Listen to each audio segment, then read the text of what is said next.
Hi friends, आप सभी का हमारे चैनल पे स्वागत है बच्चों। दोस्तों, आज के इस वीडियो के माध्यम से क्लास 10th के बच्चों के लिए विज्ञान का ओरिजिनल प्री बोर्ड का पेपर लेकर आ चुका हूँ, जो कि ये पेपर 2022 का पेपर है। और आज के इस वीडियो के माध्यम से हम सभी इस पूरे पेपर का A to Z सॉल्यूशन बताएंगे। तो आज का वीडियो सबसे ज़्यादा मोस्ट इंपोर्टेंट है। वीडियो को ध्यान से देखना, वीडियो को लाइक कर देना। चैनल पे पहली बार जुड़ चुके हैं तो चैनल को सब्सक्राइब करके साथ में सारे बेल आइकन भी प्रेस करना। आइए समझते हैं किस तरीके के बोर्ड के पेपर आप लिखेंगे कि आपका आसानी से 90% आ जाएगा। तो इस वीडियो के माध्यम से मैं आप सभी को सबसे पहले कॉपी हल करने का तरीका बताऊंगा। किस तरीके से इस पूरे पेपर को हल करोगे ताकि आपका एक भी नंबर ना कटे। और इस पेपर को हल करने के लिए 2 कापियाँ लग चुकी है, कापियाँ फर्स्ट ये और कापियाँ सेकंड ये। और इसी तरीके का सेम टू सेम आप सभी को बोर्ड में भी कापियाँ प्रोवाइड की जाएगी। लेकिन उससे पहले मैं आप सभी को एक बात बताना चाहूँगा कि जो 2023 का बोर्ड का पेपर जो होने वाला है उसमें थोड़ी सी चेंजेस ये हो रहा है कि अब की बार आप सभी को 20 MCQ देना होगा, और वो भी OMR सीट पे। तो इस वीडियो के माध्यम से आप सभी को ये भी बताया जाएगा कि OMR सीट किस तरीके से हल करना है। आप सभी देख लो कि OMR सीट है, इसी तरीके का OMR सीट आप सभी का मिलेगा।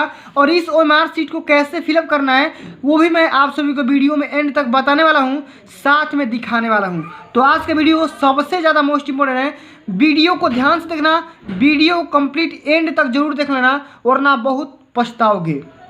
तो ये सबसे पहले आप सभी को यहाँ पे नाम लिखना होगा, रोल नंबर लिखना होगा। ये प्री बोर्ड पेपर है, 2022 का पेपर है। और इसी तरीके का 2023 का भी पेपर आएगा। और अब की बार भी प्री बोर्ड का पेपर होने वाला है जल्दी। आप सभी का 10 या 15 दिन में स्टार्ट भी हो जाएगा। समय आपका 3 घंटा 15 मिनट का मिलता है। 15 मिनट पेपर पढ़ने का और 3 घंटा में पेपर हल करने का। ठीक, कक्षा 10 ये विज्ञान का ओरिजिनल पेपर है। पूर्णांक आपका 17 नंबर मिल जाएगा। यहाँ पे कुछ निर्देश दिए गए हैं कि प्रारंभ के 15 मिनट परीक्षार्थियों को प्रश्न पत्र पढ़ने के लिए निर्धारित है, यानी कि दिए गए हैं। और ये जो प्रश्न पत्र है 3 खंडों में डिवाइड है, क, ख और ग में। प्रत्येक खंड का पहला प्रश्न जो है बहुविकल्पी टाइप का होगा। लेकिन यहाँ पे आप सभी को निर्देश बदल दिया जाएगा। निर्देश इस तरीके का होगा कि जो भी आपका बहुविकल्पी क्वेश्चन होगा वो यहाँ पे लिखा जा चुका गया होगा कि 20 MCQ दिए जाएंगे, 20 बहुविकल्पी प्रश्न दिए जाएंगे।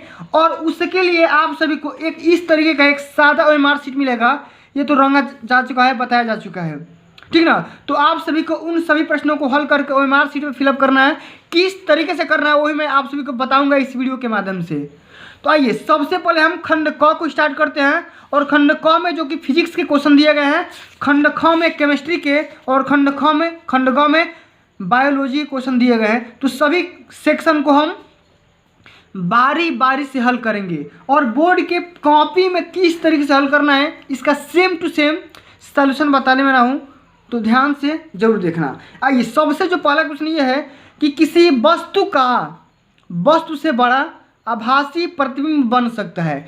4 ऑप्शन दिए गए हैं, उत्तल दर्पण द्वारा, अवतल दर्पण द्वारा, समतल दर्पण द्वारा और अवतल लेंस द्वारा। तो सबसे पहले समझो कि किसी वस्तु का वस्तु से बड़ा आभासी प्रतिबिंब कब और किस दर्पण में बनेगा। तो बनेगा ऑप्शन नंबर बी, यानी कि अवतल दर्पण के थ्रू। तो यहाँ पे हम लिखेंगे अपने कॉपी में इस तरीके से, खंड का प्रश्नोत्तर संख्या 1 यहाँ पे लिख देंगे अवतल दर्पण के थ्रू। अगर आपको OMR सीट पे नहीं आता है तो यहाँ इस तरीके से लिखोगे।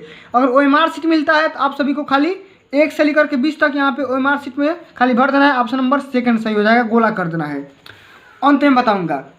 अगला ऑप्शन ये है कि प्रतिरोधकता का SI मात्रक होता है ohm into metre, coulomb, voltmeter, ohm. तो जो प्रतिरोधकता यानी R जो होता है उसकी जो यूनिट होती है, मात्रक होती है, वो होता है ओम इंटू मीटर। यहाँ पे ओम मीटर स्क्वायर दिया तो स्क्वायर नहीं होगा, यहाँ पे ओम इंटू मीटर हो जाएगा। ऑप्शन नंबर अ सही हो जाएगा।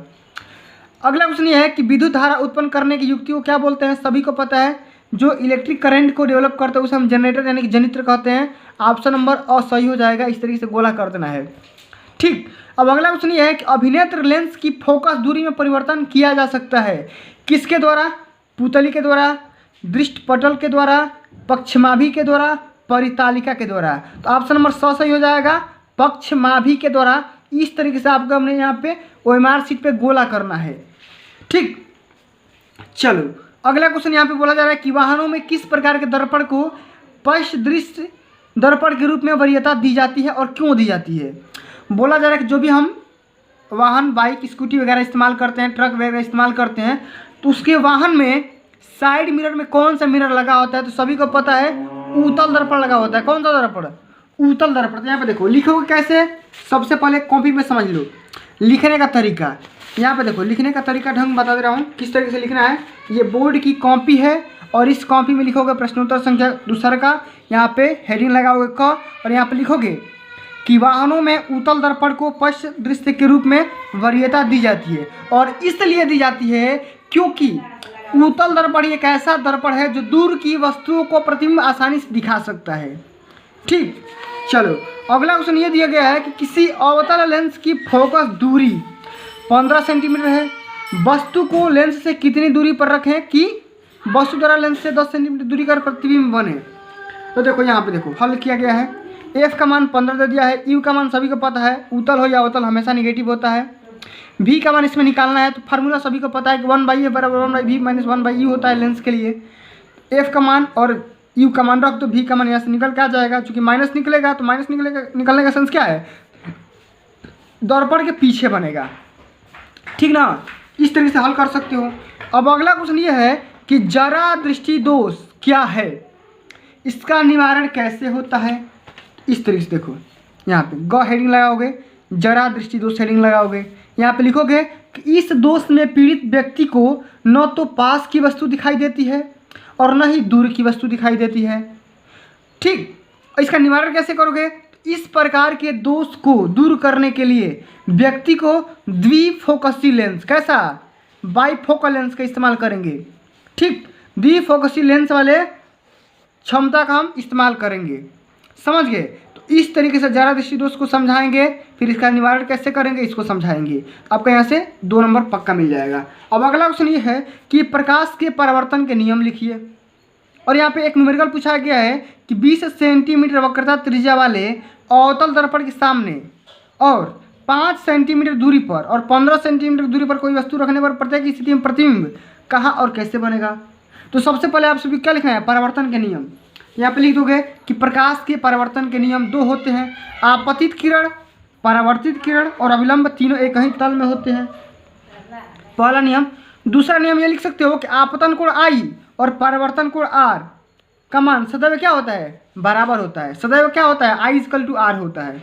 अब आइए न्यूमेरिकल कैसे हल करोगे इसको भी मैं आप सभी को बता दे रहा हूँ। यहाँ पे देखो 20 सेंटीमीटर वक्रता त्रिज्या, यानी कि R का मान कितना दिया है? 20 सेंटीमीटर। फोकस दूरी R/2 होता है, यहाँ से फोकस निकाल सकते हो 10 सेंटीमीटर, कोई दिक्कत की बात नहीं है।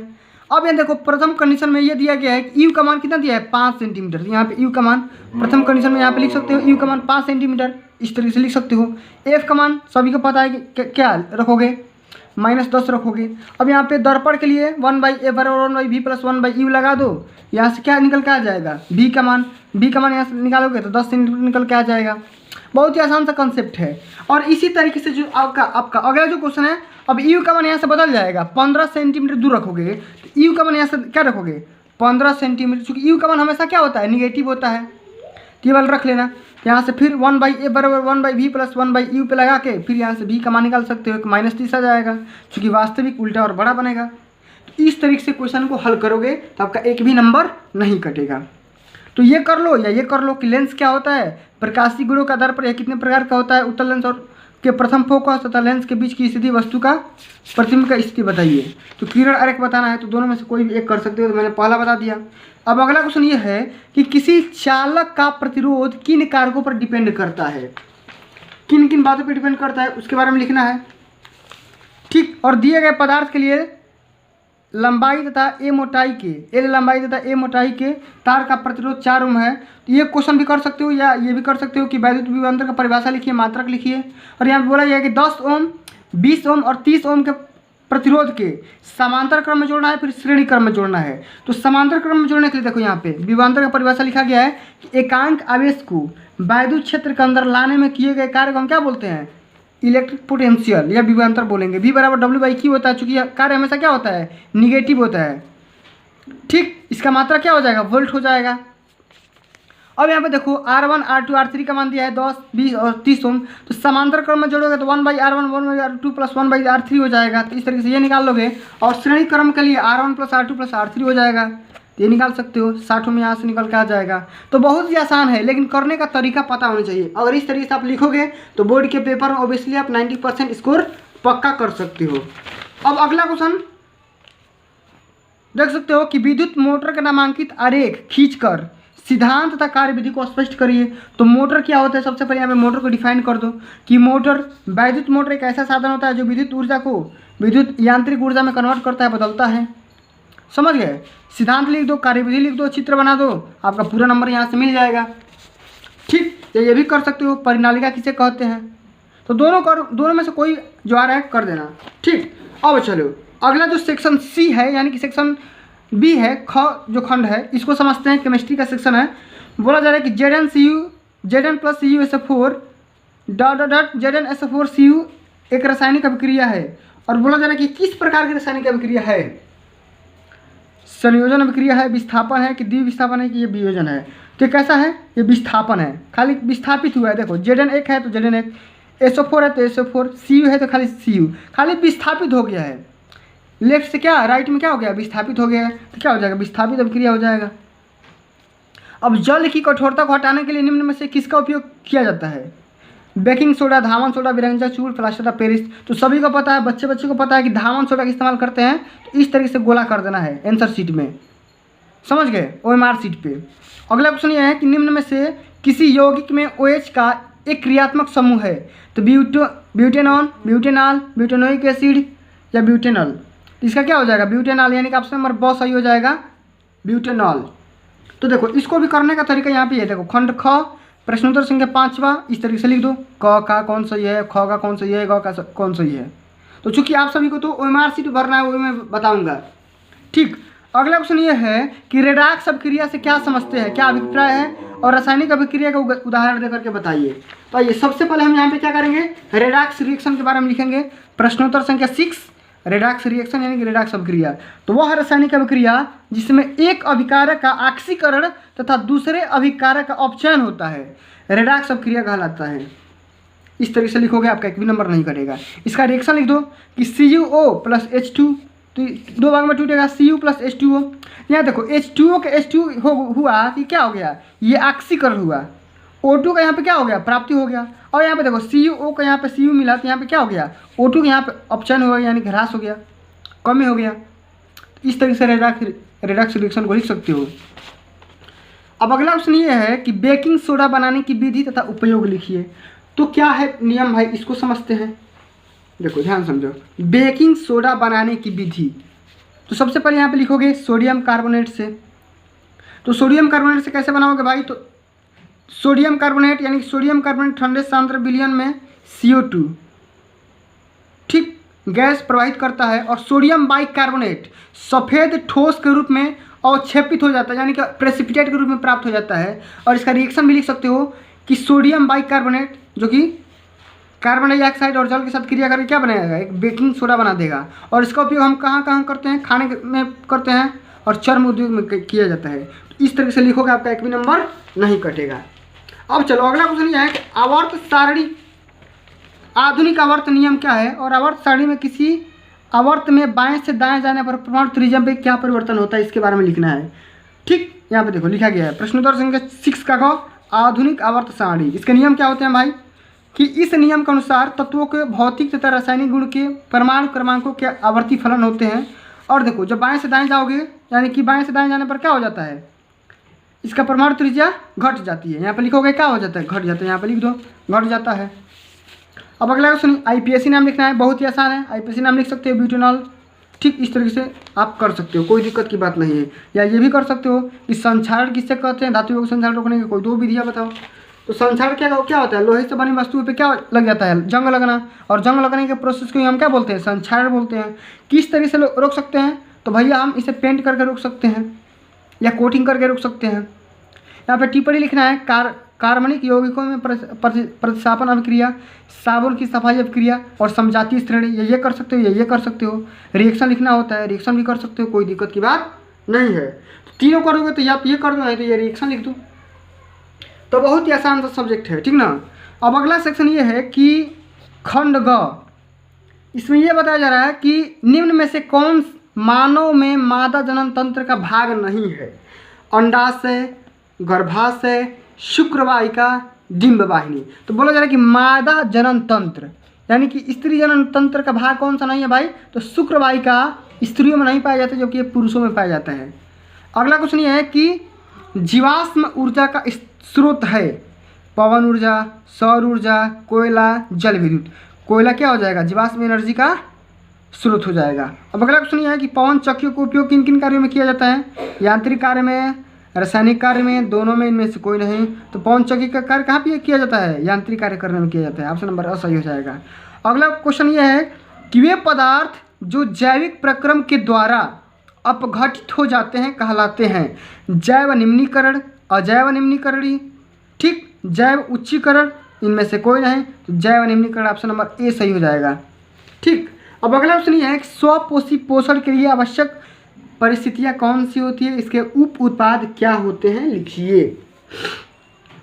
स्वपोषी पोषण मतलब ऐसे पदार्थ या ऐसे जीव जंतु जो अपना भोजन स्वयं बनाते हैं, स्वपोषी पोषण कहलाते हैं, ठीक। अगला क्वेश्चन ये है कि पुष्प के बीजांड का स्वच्छ चित्र बनाना है। जैव निम्नीकरण क्या होते हैं भाई? इसके बारे में लिख देना है। तो जैव निम्नीकरण की यहाँ पे परिभाषा भी दिया गया है कि वे पदार्थ जो जैव प्रक्रम के द्वारा अपघटित हो जाते हैं जैव निम्नीकरणीय कहलाते हैं। तो लिख दो, कोई दिक्कत की बात नहीं है। कायिक प्रवर्धन क्या है? इसके बारे में लिख देना, एग्जाम्पल भी बता देना है, या ये बता देना है कि मादा जनन तंत्र का स्पष्ट फिगर बनाना है, वर्णन भी करना है। अगला क्वेश्चन है कि लिंग गुणसूत्र किसे कहते हैं और मानव में लिंग का निर्धारण प्रक्रिया को समझाइए। ये कर सकते हो, या ये कर सकते हो कि जीवाश्म क्या है, वे जैव विकास प्रक्रम के विषय में क्या दर्शाते हैं। अंतिम नंबर क्वेश्चन ये है कि मानव पाचन तंत्र का नामांकित चित्र बनाइए। आमाशय तथा क्षुद्रांत में होने वाली पाचन प्रक्रिया को समझाइए या लिखिए। ये भी कर सकते हो कि पादपों में परिवहन से आप क्या समझते हैं? पौधों में जल, भोजन तथा अन्य पौधों के हस्तांतरण को स्पष्ट करिए। तो सारे के सारे क्वेश्चन इंपॉर्टेंट है, आसानी से कर सकते हो, कोई दिक्कत की बात नहीं है। तो फ्रेंड्स आज के लिए बस इतना ही। इस वीडियो के माध्यम से हमने बता दिया किस तरीके से पेपर का एनालिसिस किया जाता है। अब आइए आप सभी को मैं थोड़ा सा बता दे रहा हूँ ओएमआर शीट कैसे भरोगे। तो देखो, जैसे मान लो यहाँ पे बताया जा रहा है किसी वस्तु का वस्तु से बड़ा आभासी प्रतिबिंब बन सकता है। ऑप्शन नंबर यहाँ पे बस सही है ना, अवतल दर्पण की तरह। तो यहाँ पे लिखोगे, तो यहाँ पे आंसर शीट यहाँ पे मिलेगा ओएमआर शीट। पहला का यहाँ पे कौन सा ऑप्शन सही है? ब। तो बी वाले ऑप्शन को यहाँ पे रंग दोगे खूब बढ़िया से, ब्लू या ब्लैक पेन से यहाँ पे ऐसे रंग दोगे, एग्जामिनर इसको जांच देगा, सही दे देगा, ठीक। इसी तरीके से अगला भी कर सकते हो। प्रतिरोधकता के SI मात्रक है, क्या है? वो मिनट मीटर है। तो ऑप्शन नंबर अ को रंग दो। तो ख का दूसरा रखा कि यहाँ पे ऑप्शन नंबर अ को रंग देना। इस तरीके से आप ओएमआर शीट भी फिलअप कर सकते हो। तो फ्रेंड्स आज के लिए बस इतना ही। अगर ये वीडियो आप सभी को अच्छी लगी होगी, हेल्पफुल लगी हुई तो वीडियो को लाइक करना और ज़्यादा से ज़्यादा इस वीडियो को शेयर करना, ठीक। क्यों करना? क्योंकि इस चैनल के माध्यम से गणित का भी कराऊंगा, विज्ञान का भी कराऊंगा, सामाजिक विज्ञान का भी, संस्कृत का, और बहुत सारे पेपर। देखो ये इंग्लिश का पेपर है, सब कुछ पेपर का A to Z पेपर का यहाँ पे एनालिसिस करवाया जाता है। तो अगर आप इसी तरीके से अगर आप पेपर का एनालिसिस करोगे तो बोर्ड के पेपर में आप सभी आसानी से 90% स्कोर कर सकते हो। तो फ्रेंड्स आज के लिए बस इतना ही, मिलते हैं अगली वीडियो में। तब तक के लिए जय हिंद, जय भारत, वंदे मातरम।